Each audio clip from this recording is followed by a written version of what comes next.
1-2 minute માટે ભાવથી ને ભક્તિથી મંગલ ભવનમ અમંગલહારી ઉમા સહિત જેહી જપત પુરારી. ઉમા સાથે મહાદેવ જેમને યાદ કરે છે એવા ભગવાન શ્રી હરિ, ભગવાન વિષ્ણુ, ભગવાન પ્રભુ રામ, અમારા સૌનું મંગલ થાય એવી અમે તમને પ્રાર્થના કરીએ છીએ. આ ચોપાઈ અનેક ભાઈઓ બહેનોના કંઠસ્થ છે. જેને કંઠસ્થ ન હોય કંઠસ્થ કરશે. સવારમાં ઉઠતે સમય, રાત્રે સૂતા પહેલાં, ઘરથી બહાર નીકળતા પહેલાં, ઓફિસ ખોલતા પહેલાં, 2 વ્હીલ 4 વ્હીલ સ્ટાર્ટ કરતા પહેલાં, યાત્રાના પ્રારંભ કરતા પહેલાં એકવાર આ ચોપાઈ બોલવાની અને પછી 3 વાર ભગવાન નારાયણને યાદ કરવાના. આ રીતે પહેલા દિવસે તમને એ લેસન આપું છું અને 9 દિવસ માટે ઘણું બધું શીખવાનું છે, સાંભળવાનું છે, અનુસરવાનું છે. કથા એક આધ્યાત્મિક મોટિવેશન છે. જીવનને પરિવર્તન કરવા માટેની 9 દિવસની સાધના છે, 9 દિવસની ઉપાસના છે. આપણે કરવાના છીએ. તો પહેલે દિવસે આમાં અનેક ભાઈઓ બહેનોને આ ચોપાઈ કંઠસ્થ છે. પૂછી લો થોડી વાર માટે, સાચું બોલવાનું છે. કેટલા ભાઈઓ બહેનોને આ ચોપાઈ કંઠસ્થ છે? 40% ભાઈઓ બહેનોને આ ચોપાઈ કંઠસ્થ છે, જે નિયમિત કથાનું શ્રવણ કરે છે. તો એ બધાને ખૂબ તાળી વડે આપણે ધન્યવાદ આપું છું કે આપ કથાનું શ્રવણ કરતાં કરતાં આ ચોપાઈ કંઠસ્થ કરીને હજી બાકીના રહેલા બધા જ આ 9 દિવસમાં આ એક ચોપાઈ કંઠસ્થ કરશે. ઘણું બધું યાદ રાખવાનું છે. તો આइए भाव से और आदर के साथ, हृदय से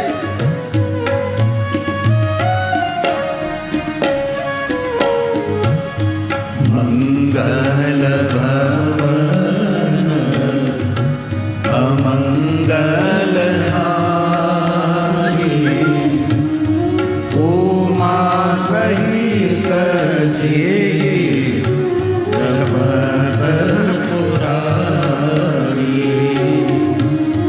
मंगल भवन अमंगल हारी उमा सहित जेही जपत पुरारी.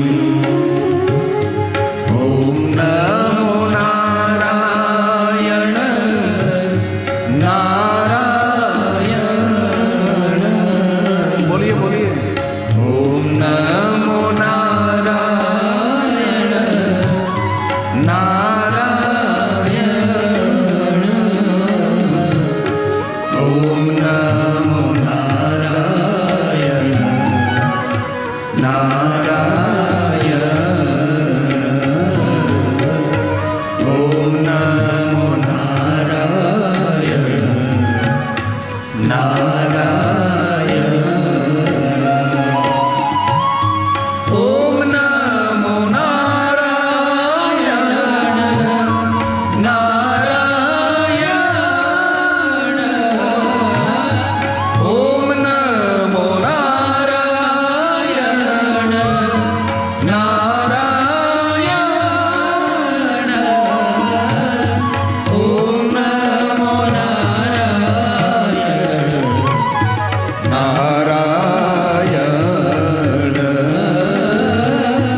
ओम नमो नारायण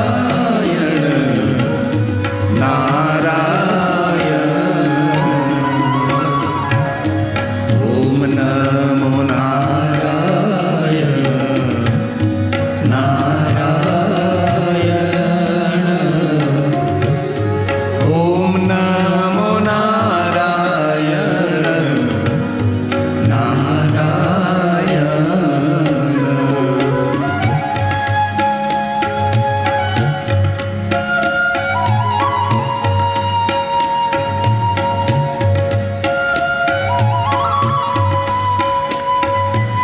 હે મહાદેવ, આ કથાનું મુહૂર્ત લેવા આવ્યા ને ત્યારનું ચિત્ર છે ને.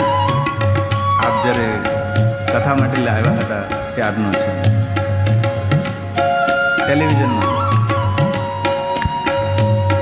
તાલી महादेव ने वाहले साथ में शाबाश.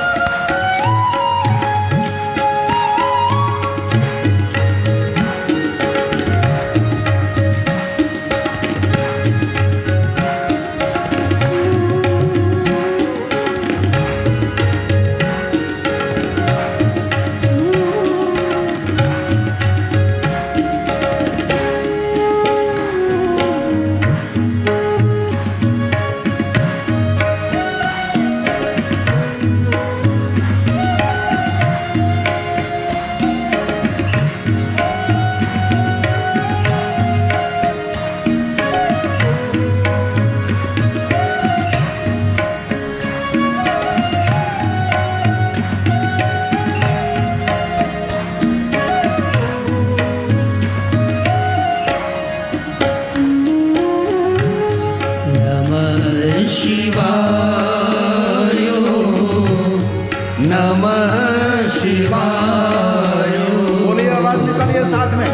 नमः शिवाय नमः शिवाय नमः शिवाय नमः शिवाय नमः शिवाय नमः शिवाय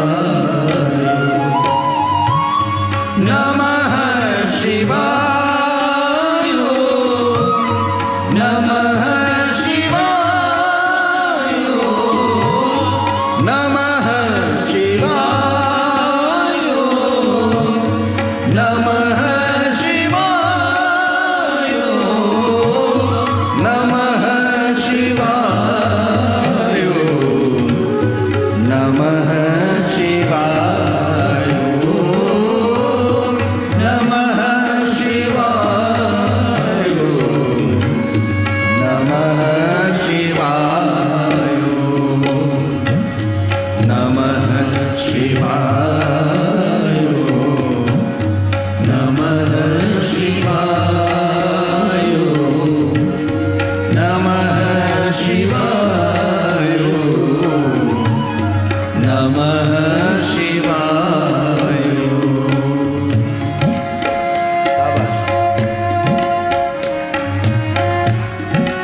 हे महादेव, हे महादेव, हे महादेव।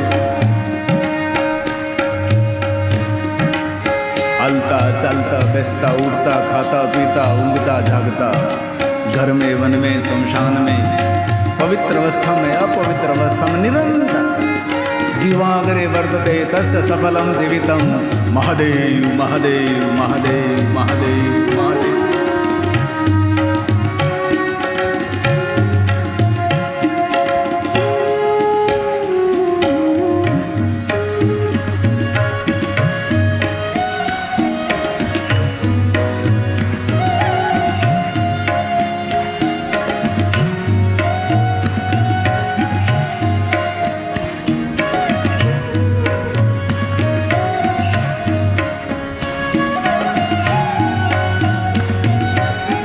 कीर्तन तन ने मन ने प्रफुल्लित करे, ताली आरोग्य आप्या। श्री राम जय राम जय जय राम। बोलिए, श्री राम जय राम जय जय राम। श्री राम जय राम जय जय राम। बोलिए बोलिए, श्री राम जय राम जय जय। आवाज निकालिए जोर से प्यार से। श्री राम जय राम जय जय राम। श्री राम जय राम जय जय राम। श्री राम जय राम जय जय राम। श्री राम जय राम जय जय राम। श्री राम जय राम जय जय राम।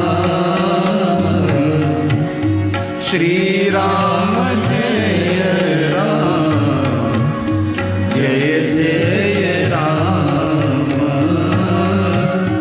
श्री राम जय राम जय जय राम।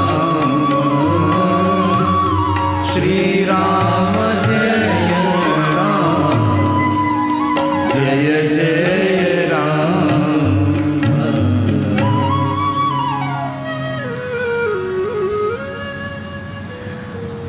भगवान महर्षि वेदव्यास रचित શિવ મહાપડ ગ્રંથમાં જીવ માત્ર માટે બહુ જ કલ્યાણકારી વાતો કરી છે. એવું કોઈ દિવસ ન સમજવું કે મહાદેવના ભક્તો માટે જ શિવ મહાપડ ગ્રંથ છે. દરેક મનુષ્ય માટે શિવ મહાપડ ગ્રંથ એ મહાદેવનો સ્વયંનો આશીર્વાદ છે. આ સાક્ષાત મહાદેવનું સ્વરૂપ છે. પણ ઘણીવાર કહેતા દુઃખ થાય કે ઘણા લોકો મહાદેવથી વંચિત છે, મહાદેવથી દૂર છે. ખરેખર એ જીવનનું મોટું દુર્ભાગ્ય છે. આ દરેક જીવ ભગવાન શિવનો એક અંશ છે. જેમ આકાશમાં પ્રકાશ આપતો સૂર્ય છે, એક એક કિરણ એ સૂર્યનારાયણનો એક અંશ છે. એવી જ રીતે આ જગતની અંદર જે કાંઈ દેખાય છે એ ભગવાન મહાદેવનું સ્વરૂપ છે, એમનો જ એક અંશ છે. એટલે ભૂલથી એવું ન સમજવું કે આ તો મહાદેવના ભક્તો માટે જ આ ગ્રંથ છે. આ જીવ માત્ર માટે શિવ મહાપડ ગ્રંથ છે. દેવલિપિ દેવભાષા સંસ્કૃતમાં છે, પણ આપણી માતૃભાષા ગુજરાતી છે. વધારેમાં વધારે હું હિન્દીમાં કથા કરું છું, કારણ એટલા માટે કે ગુજરાતી આપણા ગુજરાતી ભાઈઓ બહેનો માટે સરળ છે. ગુજરાતી ભાષા ગુજરાતની બહાર જે રહે છે, જેની માતૃભાષા ગુજરાતી નથી, એના માટે ગુજરાતી ઘણું બધું અઘરું પડી જાય. અને મહાદેવના ભક્તો પૂરા ભારતમાં, પૂરા વિશ્વમાં પથરાયેલા છે. ભલે ભારત દેશની અંદર 20,000થી વધારે સંપ્રદાયો છે, 1-2 સંપ્રદાય નથી, 20,000થી વધારે સંપ્રદાયો છે. રોજ એક નવો સંપ્રદાય આપણા ભારતમાં સ્થાપિત થાય. પણ એટલું જરૂર હું હૃદયથી કહું છું કે ધરતી પર જેટલા મહાદેવના ભક્ત છે એટલા કોઈ સંપ્રદાયમાં ભક્ત ન હોઈ શકે. એટલા મહાદેવજીના ભક્તો આ ધરતી પર છે. એ સૌના માટે તેથી હું હિન્દીમાં વધારે કથા કહેવાનો પ્રયાસ કરું છું. અને મને ગૌરવ છે, મારી માતૃભાષા ગુજરાતી પણ છે, હું જન્મથી ગુજરાતી છું. એ ગૌરવની વાત છે. પણ ભગવાન વ્યાસજી કો પ્રણામ કરેંગે, કારણ એમનો ગ્રંથ છે, એમની પીઠ છે, એમને પગે લાગીએ. આપણા હૃદયમાં જ્ઞાનરૂપી દીપને પ્રજ્વલિત કરે એક શ્લોકથી, આદરથી ઓર ભાવથી. નમોસ્તુતે વ્યાસ વિશાલ બુદ્ધે ફુલ્લારિંદા યતત્ર નેત્રં येन त्वया भारतं तेजपूर्ण प्रज्वलितो ज्ञान मया प्रदीप प्रज्वलितो ज्ञान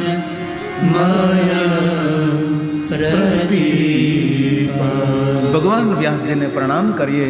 એ ભગવાન વ્યાસજી, અમારા હૃદયમાં જ્ઞાનરૂપી દીપને પ્રજ્વલિત કરી અને તેમાં તેલ પૂરતા રહો, જેથી કરીને દીવો હંમેશા ઝળહળતો રહે, હંમેશા દીવો પ્રકાશિત રહે અને સૌને પ્રકાશ આપતો રહે. એવા ભાવ સહિત ભગવાન મહર્ષિ વેદવ્યાસજીને હૃદયથી અમારા પ્રણામ.